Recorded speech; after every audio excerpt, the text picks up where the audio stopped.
Bonjour et bienvenue à la grande édition de la télévision rwandaise.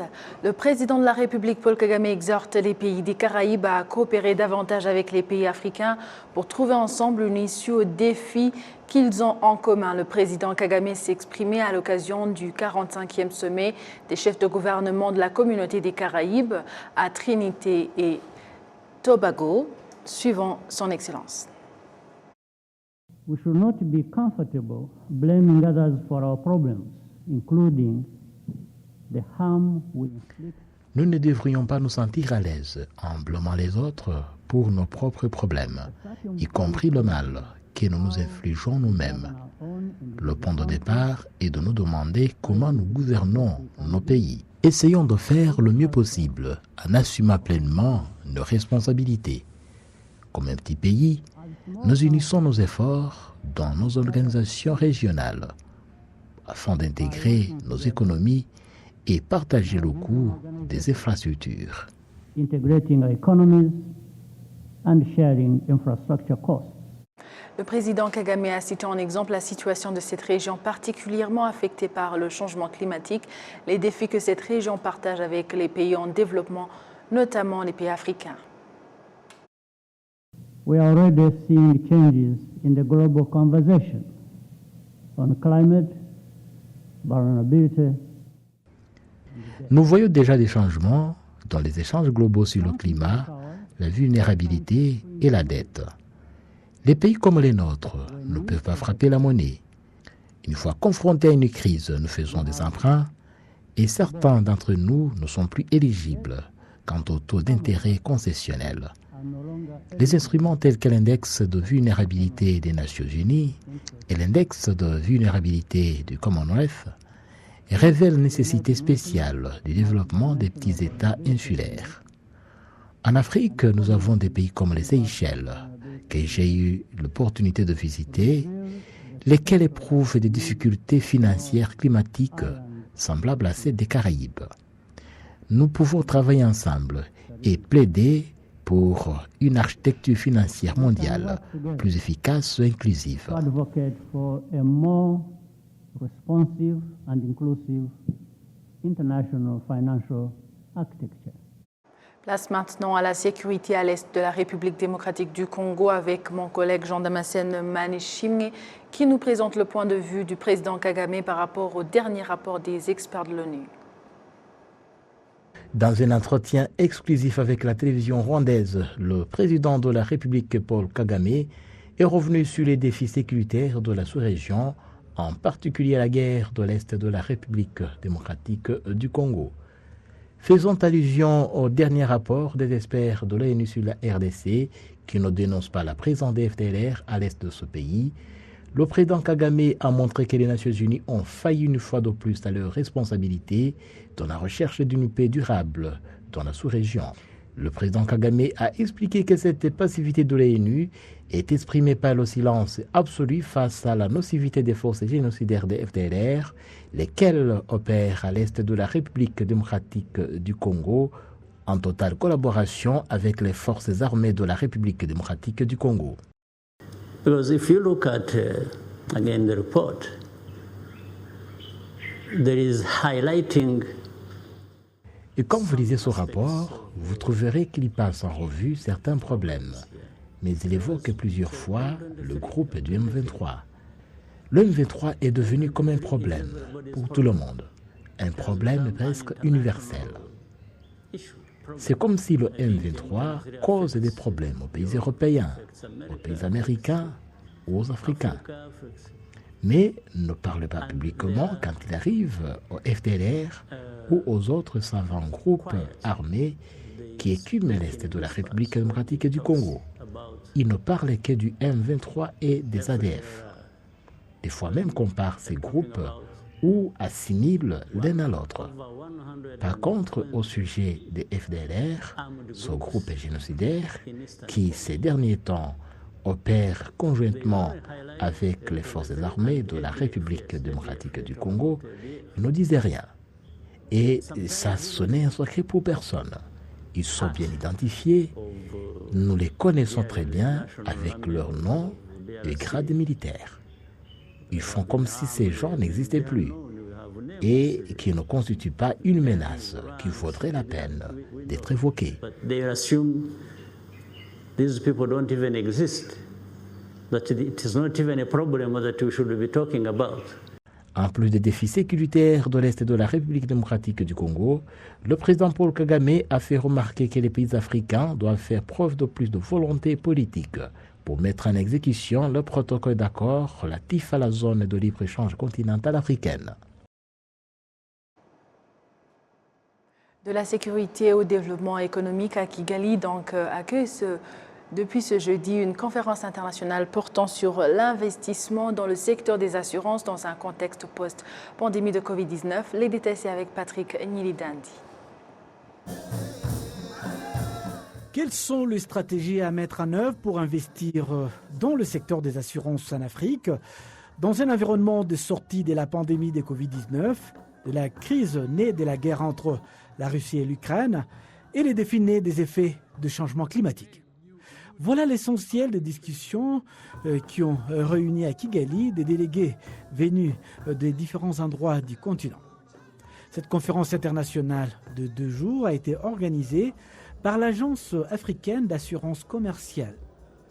En procédant à l'ouverture officielle de cette conférence, le Premier ministre rwandais, Dr Edouard Ngirente, a indiqué que le continent a urgemment besoin d'investissements pour aider à relancer l'économie fortement touchée par les effets néfastes de la pandémie de Covid-19, en particulier pour le pays subsaharien. Pour atteindre ces résultats, le chef du gouvernement rwandais, le Dr Edouard Ngirente, préconise aux compagnies d'assurance de mettre en commun leurs forces et de contribuer à réduire les pertes des investissements dans les différents secteurs.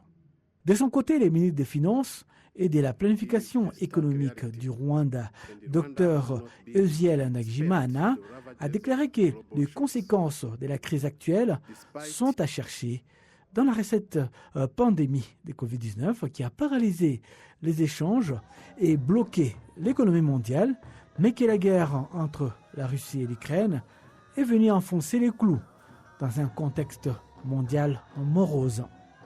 Il a appelé à un sursaut du gouvernement africain, mais aussi le secteur privé, pour relancer la dynamique de l'économie du continent. Parlons toujours de développement, mais dans un autre angle, des économistes font remarquer que si l'autonomie budgétaire du Rwanda est à hauteur de 87%, c'est un signe éloquent de l'autosuffisance qui, de surcroît, donne l'espoir que l'objectif que le Rwanda s'est fixé d'un revenu par habitant de $12 000 américains sera atteint tel que stipulé dans la vision 2050. Kassim Youssouf. La relance de l'économie du Rwanda débute avec l'arrêt du génocide perpétré contre les Tutsis en 1994. Ce qui s'est trouvé au Rwanda, notamment dans la ville de Kigali, juste après le génocide perpétré contre les Tutsis, souligne que le développement actuel du pays parle de lui-même. Selon François Kanimba, ancien membre du gouvernement et ancien gouverneur de la Banque nationale du Rwanda, avant le génocide perpétré contre les Tutsis, l'économie du Rwanda était à un niveau très bas et souligne que la gestion et la réforme du secteur financier au Rwanda sont parmi les facteurs qui ont favorisé l'essor économique. En 1995, le budget national s'élevait à 56 milliards de francs rwandais avec un taux supérieur à 90%. En 2018-2019, le budget était de 2 443,5 milliards. Le budget du présent exercice 2023-2024 est estimé à 5 030 milliards où les recettes intérieures plus le montant du remboursement des dettes extérieures sont à hauteur de 87% du budget total, ce qui signifie que les dons sont de 13%. Le secteur des infrastructures est l'un de ceux qui ont considérablement contribuer au développement que le pays a réalisé, notamment dans la construction des routes. Une autre preuve du développement du pays est le nombre des citoyens qui ont accès aux services financiers qui ont passé de 14% en 2008 à 93% actuellement, comme l'indique la Banque nationale du Rwanda. Le produit intérieur brut a davantage enregistré une croissance où l'année dernière, il a augmenté de 8,2% avec un taux de croissance de 21% dans le secteur industriel, 25% dans le secteur agricole et 47% dans le secteur des services. François Kanimba de dire à ce propos que pour qu'un pays poursuive son élan en matière de développement économique de manière durable, il faut davantage déployer des efforts dans le secteur des services. Le Rwanda se place en Afrique à la seconde position en ce qui concerne les facilités accordées à l'investissement, comme le montre le rapport du Fonds monétaire international Doing Business. Cela lui accorde plus d'opportunités de création d'emplois générateurs de revenus des consommateurs.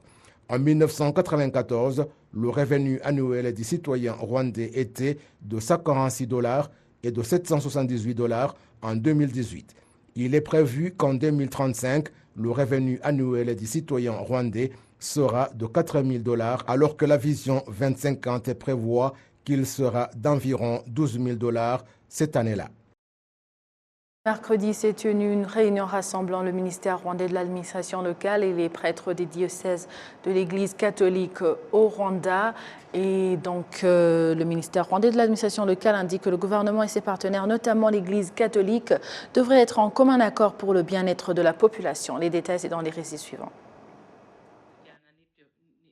Pour les programmes de propreté et de développement de la population, le ministère rwandais de l'administration locale indique que selon les statistiques, le 5e recensement de la population et de l'habitat montre que 28% des ménages partagent les lieux d'aisance, qui ne remplissent même pas les exigences de normalité en hygiène et en propreté, et 32,4% jettent les déchets là où bon leur semble, et qu'environ 75% des ménages ne se lavent pas avec de l'eau propre et du savon d'une manière convenable. Le président de la conférence épiscopale au Rwanda, qui est également archevêque de Kigali, Antoine Cardinal Kambanda, souligne l'importance de la propreté. La propreté, c'est une grande nécessité, aussi bien au niveau spirituel qu'au niveau du corps, parce que ça montre ce souci d'être propre et ce souci et cette valeur de propreté est aussi important pour le corps et l'âme. Quand on fait l'effort pour la propreté du corps, ça va et ça montre aussi l'effort de la propreté de l'âme pour se présenter devant Dieu. Et il faut honorer Dieu et la propreté était une expression de l'honneur et de la dignité devant Dieu. Nous demandons à nos fidèles de faire attention à la propreté. On vient de nous montrer les images et la recherche qui a été faite, qui montre que le niveau de propreté est en train de... c'est très bas et c'est dommage. Et nous devons faire l'attention et d'encourager les familles, les écoles, et surtout l'éducation, pour préparer les jeunes dans cultiver cette valeur de la propriété. Dans la famille, c'est avoir une maison propre, la cour propre, les habits propres pour la messe. Il faut aller à la messe avec un habit digne qui honore Dieu et aussi qui honore l'Assemblée. Le ministre rwandais de l'administration locale, Jean-Claude Musabyimana, revient sur le fait que la propreté prévient plusieurs maladies. À part qu'elle mène au développement personnel, la propreté prévient plusieurs maladies. Nous avons tous constaté que plus de 33% des Rwandais qui sont morts l'année dernière ont été victimes des maladies transmissibles. Et pour ces maladies, selon les médecins, plus de 80% proviennent du manque d'hygiène, de propreté. Vous avez une grande partie de la population qui vous écoute et vous fait confiance. Si on se met ensemble, on accomplira des exploits en leur faveur, ce qui ajouterait de la valeur à ce que vous faites pour eux. L'Église catholique se prépare à célébrer 125 ans qu'elle est établie au Rwanda et le recensement général de la population et de l'habitat effectué en 2022 montre que les chrétiens catholiques au Rwanda se comptent à 39,9%, soit plus de 4 millions de la population, ce qui veut dire que leur contribution serait d'une importance capitale. Un nouveau rapprochement entre les populations de la frontière ougando-rwandaise en district de Nyagatare, c'est avec l'ouverture d'un poste frontalier en secteur Gwemasha à Kizinga qui va désormais relier les deux pays et les populations riveraines donc estiment que l'ouverture de cette frontière va accélérer les échanges commerciaux et faciliter les déplacements des résidents des deux pays. Patrick Nilidandi. Les populations des deux côtés de la frontière entre l'Ouganda et le Rwanda se sont donné rendez-vous à la frontière pour l'ouverture de cette frontière de Kizinga. La plupart des personnes présentes s'étaient venues de leur carte d'identité pour pouvoir traverser la frontière. Cette ouverture montre la nouvelle dynamique qui anime les relations entre le Rwanda et l'Ouganda. Les Rwandais se disent heureux de pouvoir recréer des échanges commerciaux avec leurs voisins et de faire du commerce de bétail. On va commencer à traverser officiellement. Si tu as ton vélo, tu peux aller de l'autre côté et revenir avec des marchandises et vendre à Nyagatare, où on va évoluer et vendre différents produits. Nous allons commencer à vendre des vaches là-bas. Ils peuvent aussi venir avec une partie de leurs produits et amener ce qu'ils désirent qui se trouve ici à Nyagatare. Nous sommes très heureux et nous remercions son Excellence, le président de la République, pour avoir fait construire cette frontière pour que nous puissions rendre visite à nos voisins. En tant que jeune, je suis satisfait de la nouvelle frontière car je fais des affaires en Seri Shuri à Nyagatare et j'avais l'habitude d'aller à Gwemasha et parfois je ne trouvais pas des marchandises que je souhaitais. Mais maintenant, je peux traverser la frontière et cela sera beaucoup plus facile. Certains citoyens ougandais disent qu'ils ont des familles au Rwanda, mais ont du mal à traverser pour aller leur rendre visite, mais que le problème était désormais résolu avec l'ouverture de ce poste frontalier. Je suis tellement heureux parce que mes enfants vont venir me rendre visite. Je peux aussi leur rendre visite, même quand ils sont à l'école. J'aurai aussi la chance d'aller voir ma grand-mère parce qu'elle reste au Rwanda. Par exemple, le plus jeune de mes enfants, qui sont en première et en troisième, je ne les avais pas encore eu le temps de leur rendre visite. Mais aujourd'hui, c'est possible. Nous pouvons aussi, à l'occasion, acheter des produits vivriers du Rwanda, les bananes, les maïs. Les choses vont redevenir comme avant. La frontière de Kizinga sera utilisée par les populations du district de Nyagatare et Buziba en secteur Tabagwe et à Kagitumba en secteur Matimba. Le maire du district a exhorté les habitants à utiliser les passages officiels lorsqu'ils se rendent visite, ajoutant que la route reliant la ville de Nyagatare à la frontière de Kizinga sera pavée au cours de cet exercice.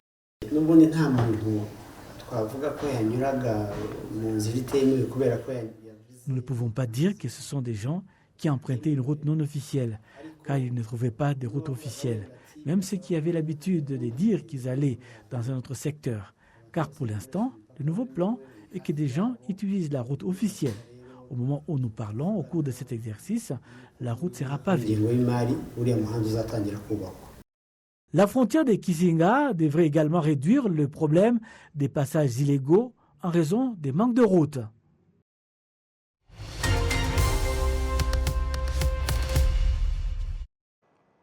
Les amateurs du sport et particulièrement du football au Rwanda disent qu'ils ont beaucoup apprécié la décision du président de la République Paul Kagame de s'impliquer personnellement dans les activités sportives et qu'ils sont convaincus qu'il va aider donc à trouver des solutions aux problèmes qu'on observe dans ce domaine. Kassim Youssouf nous fait le point.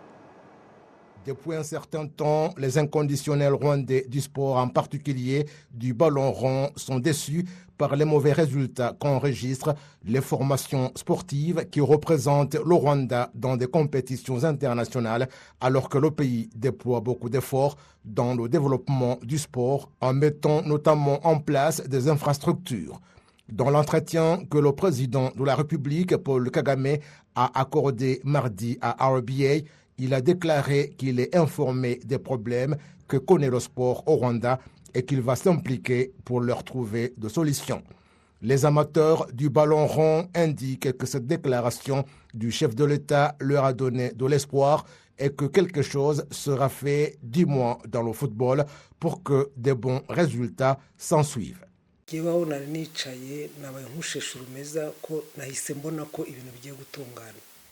Là où j'étais assis, c'est comme si j'ai eu la chair de poule parce que je me suis dit que tout va maintenant trouver de solutions. Comme nous le savons tous, c'est regrettable parce que nous n'avons rien manqué. On nous a tout donné, les moyens financiers sont disponibles, mais côté résultat, il n'y a rien. En tant que Rwandais en général, c'est regrettable et on se demande pourquoi dans d'autres institutions, tout est en ordre et tout va bien, mais qu'en football, c'est du désordre et que c'est là où il y a des pratiques obscures. Mais pourquoi ? Je crois que c'est suite au manque d'un bon leadership, au manque de leaders ayant des véritables valeurs et également le manque de détermination. Quand on est responsable, on cherche toujours la solution, on cherche à découvrir là où ça ne va pas pour estimer les efforts qu'on doit fournir pour y remédier.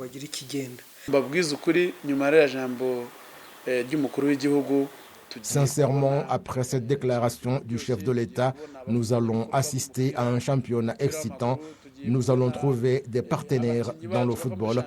Nous allons assister au phénomène d'exportation de nos athlètes, surtout que c'est un pays que tout le monde aimerait visiter ou l'on aimerait opérer. En fait, partout ailleurs, tout va bien, sauf en football.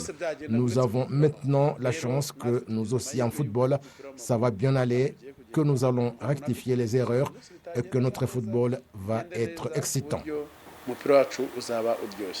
Le représentant de l'association des anciens joueurs de la sélection nationale Amavubi, Murangwa Eugène, estime que la solution adéquate aux problèmes qui gangrènent le sport au Rwanda est de mettre en place des dirigeants qualifiés et compétents.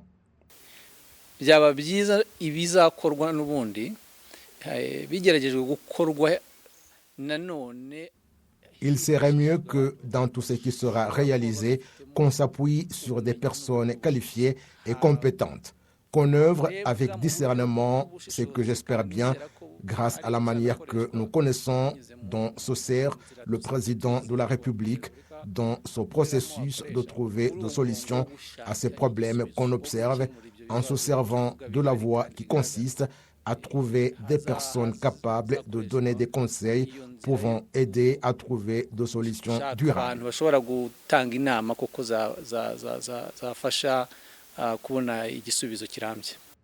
Les amateurs du sport au Rwanda exhortent les présidents de différentes fédérations sportives à déployer davantage d'efforts dans le développement des talents des jeunes parce qu'ils sont l'avenir qui va permettre que le sport se développe.